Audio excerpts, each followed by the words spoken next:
With AI adoption rapidly accelerating, organizations are faced with a choice. That is, they can rely on cloud-based AI solutions or deploy local AI. So cloud-based AI might be tempting, right, due to its scalability and its convenience, but it can often bring big headaches, as we know. So complex compliance challenges, dependency on external service providers, and unpredictable pricing models.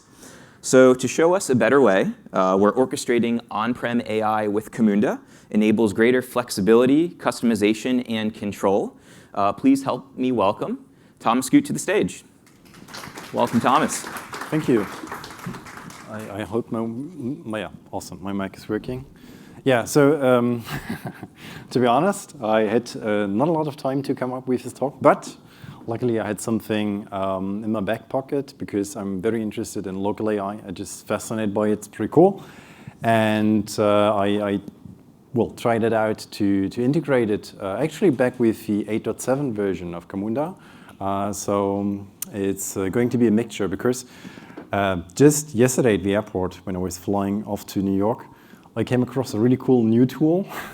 And maybe I'm able to add some live session. So I'm trying to show you how you can use this even completely new tool. I just got my hands on and I'm able to run it. And yeah, then we can see how you're able to really just do everything local. And with that, let me just guide you through my slides. So I like to have like these quick summaries. So basically, these are the 3 main talking points. So if you're happy with that, there's not much more. No, but the idea is basically, if you're doing local AI, you don't have this hassle with figuring out how to talk to compliance, how many brownies you need to bring to them in order to get access to Bedrock or Azure OpenAI or whatnot, and how to do so for every new use case you want to do so. And so my belief is that compliance will love you because it's everything in-house. You can pull the plug and they're like, oh no. Nice, happy, and you all know that you can run Camunda completely on-premise anyway. So if you need to, you can cram everything in your bunker and start it up. You do obviously have a predictable pricing. There is no token consumption unless you have like an unpredictable pricing with your internal IT. This might be. I'm not able to guarantee that, but I believe doing all that, it allows you to create your own competitive edge. Because if you're doing it on-premise, you're able to build your in-house know-how, and you can directly try out your own models. You don't need to upload your models. You can work with fine-tuning, with, prompt engineering, obviously, anyway, but you can just play around with all these new models that are out there. And if anyone, I do see some agreement here already, but if anyone has ever come across huggingface.co, and basically, like 1.5 years ago, I was like, oh, there's a Q page, and like, I don't know, like 10 models you could download or something like that. And if you go into there, it feels like one of these early internet archives. It's like a tremendous load of models and specialized models and a huge plethora of tools. And you can just download them, or you can use the Hugging Face API, but downloading them and having them on your own hardware is really cool. So with that, this was my idea. Obviously, there are some benefits of cloud AI, and I'm not here to say, basically, there will be some use cases where I say, you know what, it's just easier for me to go on the cloud AI use case. Let's say I have my marketing workflow automation tool, everything's in the cloud anyway, go ahead with your cloud-based models, perfectly fine. And you can scale it, and you have all these nice benefits. But there are some drawbacks to that, and maybe you came across some of these points. So recently there was this headline with OpenAI needing to save every conversation for an ongoing dispute, and it's quite a thing. Also DeepSeek, you heard about that. If you're using the AI services, you're basically feeding the Chinese party with your data. And so you want to be cautious about that. And there are some use cases which are still good for that. If you just lead like general advice and you don't really care if anyone else is reading that, go ahead, do it. But if you're wanting to upload sensitive data, this is a really awesome way to do it. So yeah, you can avoid vendor dependency. You can basically just me with that. And this is why I believe these cool new toolings that are coming out there. And I just listed a couple examples. Who of you is familiar with this cute little llama here? Raise your hand. Just see, 2 hands, 3. All right. Oh, okay, it's getting a bit more, but for whom it's new. This is called Ollama. Ollama is a very nice tool. It's very convenient. You can basically execute local models on your device, on your laptop. If you have a capable model, you can just spin it up locally, and then you can work with Ollama in order to ask a chatbot or integrate it into your agentic processes. This is what I'm going to cover in my live demo.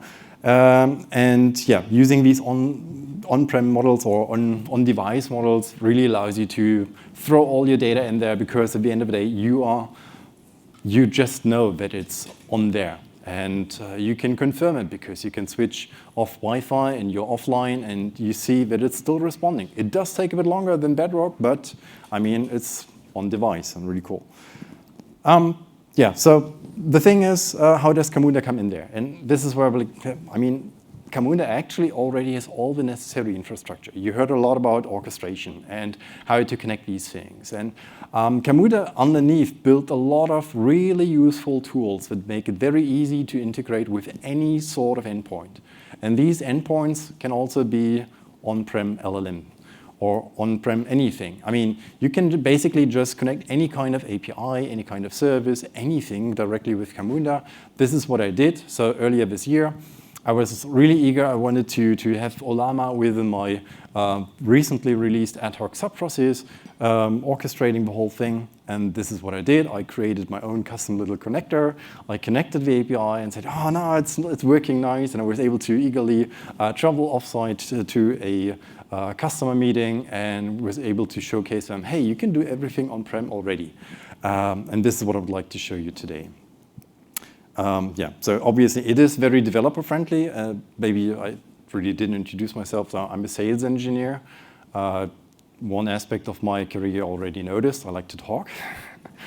And there's one thing in the back. I used to be a developer. I would say I'm still a developer, although I guess our developer team is like, nah, we wouldn't want you in our product team. Could be, I don't know. I mean, but pre-sales code is pre-sales code. It's basically you just hack something together. It's working in 5 minutes, and I don't really care if it explodes afterwards. So this wouldn't be good for the product of Camunda, but I can use the Camunda tools to quickly integrate anything and showcase in principle it will work. I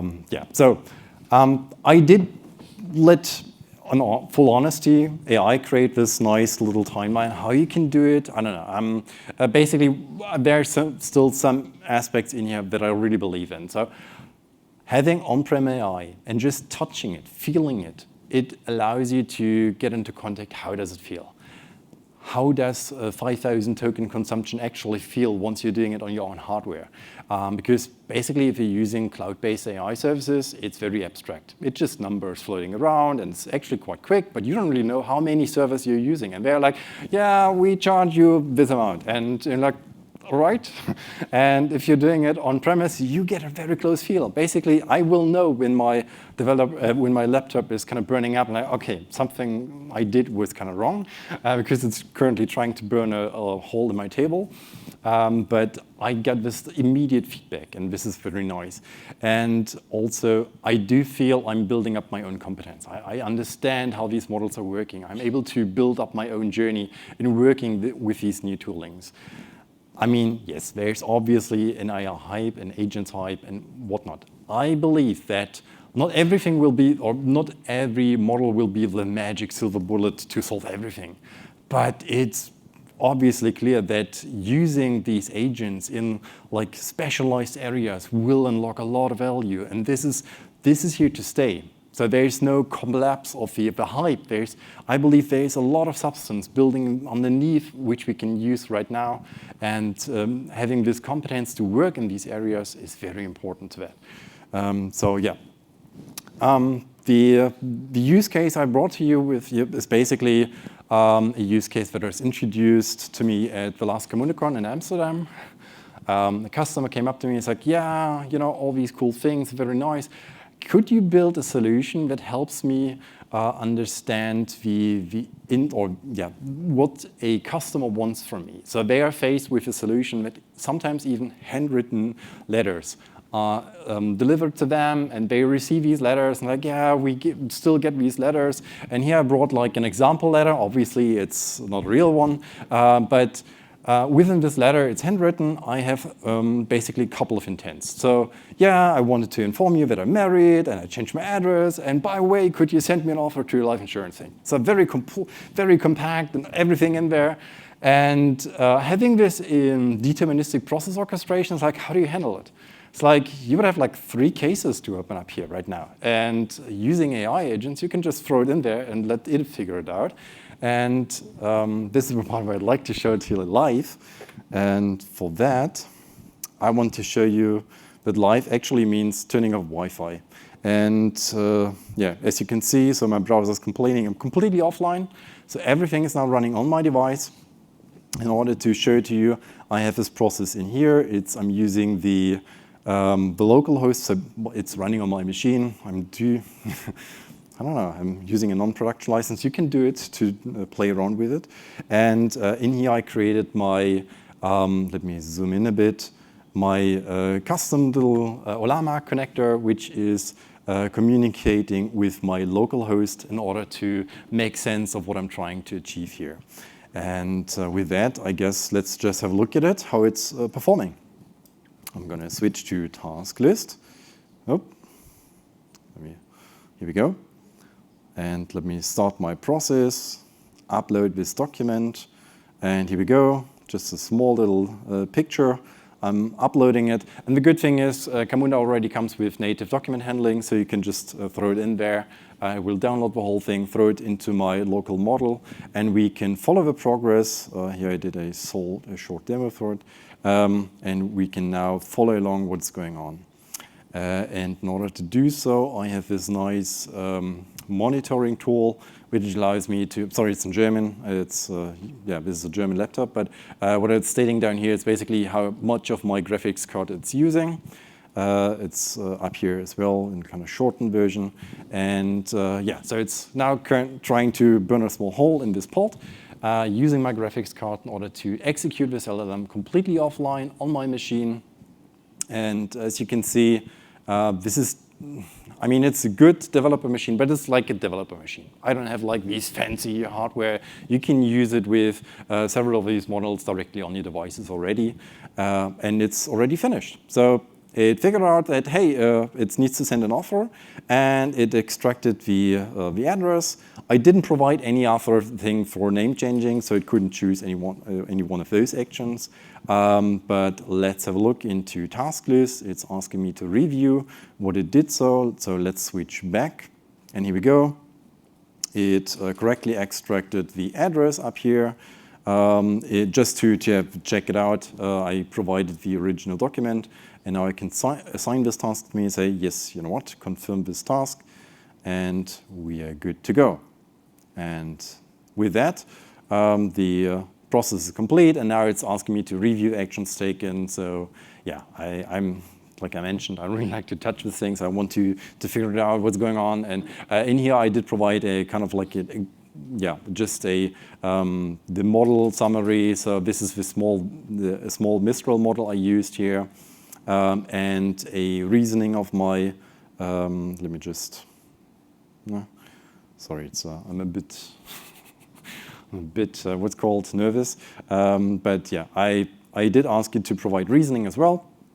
And in here I listed like the possible actions it was able to take, and down here the selected choice. And yeah, looks pretty good to me. So I can provide it with a 5-star rating, say, you know what, you did fine, complete the task. And now that's it. Completely local execution. And I did it in a better time frame than Tobias. No, but it's pretty cool. It's doing everything on my machine. And this is the live demo I wanted to show you. So since we do have a bit of time left, I got like 6 minutes 20. And if you don't have any immediate questions we need to cover right now, I would like to do with you a live demo. Basically, really like the pre-sales way. You know, you go unprepared into a talk, do something. And for this, I need to reactivate my Wi-Fi because what I want to show you is how you're able to connect any kind of local model with the SaaS-provided Camunda version as well. I mean, obviously, this will work as well. So for this to work, I need to open up my, oh wait, sorry, I'm really a bit nervous, but let me switch to my cloud version. Here we go. Sorry, wrong organization. And for this, I created a CamundaCon 8.8 alpha, so it's the latest version of Camunda 8. It's the alpha version, playing around with that. And I did kind of create a small preparatory process, but as you can see, the main task is unimplemented because I want to do it together with you. I still got 5 minutes left. So let me just show you what it does have. It's like basically asking for a user prompt, and then we want to call a local AI agent. And I'm going to implement this one with you together right now. So what I need to do is I need to start up a cool little tool I found. It's got this nicely sounding name of called Shimmy. I don't know. It's like a month old. It's really, really fresh. And really, I looked into the Git repository, and like the earliest push request I could find was end of August. So it's really, really fresh.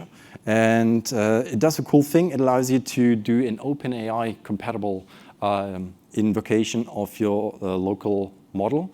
And it's even more efficient because instead of the around 700 megabytes Olama does carry along with, it's got a fully Rust-based implementation, and it comes with like 5 megabytes. So it's really, really tiny.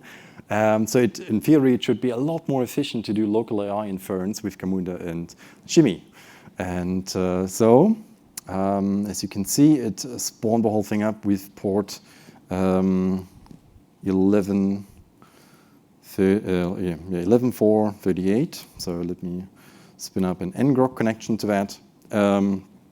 So I don't know if any one of you is familiar with ngrok. It's a very useful tool for me to immediately provide a nice secure connection to the outside world. I called it ngrok dev, whatever. And with that, let's switch to the agent implementation. And now I'm really getting the time pressure. So let's call local AI. And so model provider will be an OpenAI compatible model. The endpoint can now be this one, and I believe it's V1. And in here, because the addressing of the model is a bit complicated, I mean, I can show it to you as well, but I'm doing it later on, sorry. Let me just reference it. I called it, I believe, local LLM. Here we go. I don't really care for that. And this is like the default. As you can see, this is when you just select the AI agentic task, this is the nice template you can just use. And I'm just going to throw in the prompt in here as my variable. And anything else? No, should be good to go. So as you can see, this is really out of, plain from the connector store, the agentic connector you can just use. And I'm going to use it with, oh wait, there's typo. So prompt, here we go. So now I already have 2 versions deployed, but anyway. And let's call this version. Duplicate my tab. Come on. Switch to. It was a lot quicker when it was completely on device, isn't it? So this is also one aspect I didn't mention. I mean, obviously, you will have a lot better runtimes of network traffic. So if you're doing it everything on, you don't need to push like these tremendous data loads through the cloud, and you don't need to pay for these cloud loads. You can just throw it through a network and bother your local IT admin. How did I call it again? Call my local AI. Yeah, does make sense. Here we go. Start process, and any particular question? I mean, anything? Pardon? You recommend another tool? I should ask my LLM. It does recommend another tool. Okay. Why not? Which LLM would you recommend for enterprise. Yeah, process orchestration. Or let's do just orchestration. I mean, this is live, so I have no idea. What happens if it now recommends another tool? So, all right. So, other productivity tools, yeah. Okay. Does it do something? I don't know. Feels like, I mean, it should like immediately move now, have like 24 seconds to resolve it. I'm going to go into the Q&A session with you. But, okay, this was the live part. I need to debug it too, with you live. But let's have a look into maybe operate. Let me just check it out. I did deploy it. Call my local AI. Here we go. It's okay. At least it's stating 11,438. Did I? Should work. Maybe I did something wrong with ngrok. Let me do 11,438. Go. Yeah. Okay. As you can see, this is like the live part. Agent cannot proceed as user man. Huh. It's left to add. Let's try it again. Any questions while I'm trying to cover? Yes. Yeah, what is the best LLM to use? The classic, I should have brought like this, it depends. Basically, I mean, it's a great question, to be honest. And there is no clear answer. And there are a lot of brands out there who are trying to say, our model will solve every problem you have. I don't believe this will ever be true. No OpenAI, no Anthropic, none of them will be able to solve every issue you have. And especially, they will not be able to do it cost effective. So what are you having? I mean, basically, you can do a local LLM call. Maybe this I can show you. So let me just show you what Ollama actually does. I can ask it, and I can say, you know what? I don't know. What are the 5 top most attractions in New York? And just to confirm that I'm really asking it locally, I'm going to deactivate my Wi-Fi again. Here we go. Wait, here we go. Llama 2 is really quick. It's a small model, extremely quick, and it's perfect for like sorting emails or stuff like that. You want to use this one. Small, cheap, easy to use. And as you can see, it's very quick. It feels just like calling ChatGPT. But it doesn't cost me like $200 a month. It's running basically free. I mean, I'm just sucking up my electricity, that's it. And I believe the future of LLM models will be, you want to have a combination. You want to orchestrate all your specialized models. You want to use the smaller ones to sort your emails. You want to use the bigger ones to dive into complex themes, figure out how do I need to, all these nice thinking models that are trying to really dive into it and they can reiterate. So what you want to do is have a mixture of different AI models, combine them, and you want to be flexible moving because basically every 2 weeks there's a new champion out there. And what you want to do is try out the new champion, and you want to integrate it. And I mean, with that, you can just connect it and say, hey, you know what? Camunda agentic AI task, call me the newest model that's out there, and if it's not available through an API, I'll just host it locally, since I have now maybe my local Ollama installation or Shimi. And this is really cool, because then you can just directly profit from these new models. And it really feels like you're at the forefront of things. I mean, if I'm able to integrate a month-old Git repository in my process, that's as awesome as it gets, I believe. So you're really quick with it. And this is one of the competitive advantages of being able to host them locally.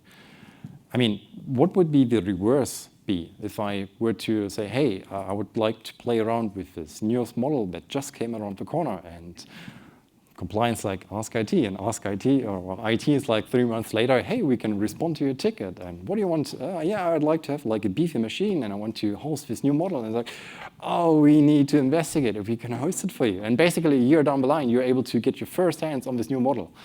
But if you're running your own machine in your basement, it's a good conclusion back to my slide. You can just throw it on there and say, hey, you know what? I'll just deploy them there and play around with it. And I actually have a customer who's doing exactly that. I was surprised when they was like, yeah, you know, there's these really cool graphics cards that allow you to really quickly ask these AI models. And yeah, we do have an A100 in the basement. What? And basically, like a year ago, they like, yeah, we wanted to play around with AI models, and we want to do it on basement. And like, we can connect it with a Camunda process. Like, what? You can do it? And this is why I really push forward this local AI connection thing, because for them, this solved so many compliance questions directly. They were like, we are now so happy that we're still in like a POC phase, but they are already happy that they see the vision. They know that in the future they can use their own local AI models with their processes, with their delicate documentation, and they are assured that nothing will leak out into the world, and that's really cool. Yeah. Any other questions? Sorry. Actually, we have a few questions here on Slido that the audience can see. We cannot, but I can read them to you. Actually, you can't see them. I can see them here as well. Look at that. But I'll still read them out loud just the same. So did you train the on-prem LLM with any domain-specific information? No. To be honest, all I've done so far is just a bit of prompt engineering. And as you can see, I didn't even do prompt engineering there. I just used the prompt Camunda provided. But there are a lot of capable models you can just try out, and they will be able to solve a lot of things. There's not a lot of training. I mean, I did not know training. I wanted to do it because I'm really eager to learn it, but so far I haven't even trained my own model. Yeah. Perfect. All right. Next question. What kind of hardware is required to run these models? It seems like you could run a few like Raspberry Pis in a broom closet, right? It's like the equivalent of the old like Dell laptop in the janitor's closet that. Yeah, there is actually such a thing. It's called Edge LLM, and there are actually Raspberry Pis running these small models. How useful it will be, I don't really know. I mean, it's the fun sort of things. But as you can see, this is like the company-provided developer laptop I have here. It's a good one. I really like it, but I didn't bring along like a huge server or anything. So this is like accessible hardware. It's able to run really powerful models, and you can directly use. Awesome. Yeah, Camunda does take care of us. We'll say that. Final question. Yeah. How much effort do you see in creating your own on-prem installation? I mean, actually, Ollama, you can spawn as a Docker container. So it's depending on what you want to do. To be honest, for Jimmy, it's like still like this alpha release version. For this version, it took like an hour sitting at the airport trying to get it to run. But it's quick. It's not a lot of effort. You can just spin these whole things up. And there's like a really cool tool called LM Studio. So if you are running with a Mac, you can just download LM Studio. It will natively use the Metal engine or the MPS Metal Performance shader, which are very good for having local AI run. And it will even tell you which models it's capable of running. So if you want to have like the quickest entry, I can highly recommend LM Studio. I don't know if it's on the 1.0 release yet, but it's like a version that helped me get started very quickly because it's very user-friendly. Ollama is also just a very easy installation. Let me just show you how they describe their installation, just to get a feel. Let me just activate Wi-Fi again. And if you go to ollama.com, sorry, here we go. We're not seeing your screen, but... okay. Well, now we are. Oh, we're okay. back on. Yeah, so it's basically you can just download and install it. So, I mean, yeah, it's just spin up the app, that's it. Perfect. Yeah. All right. Well, thank you so much, Thomas. We appreciate it.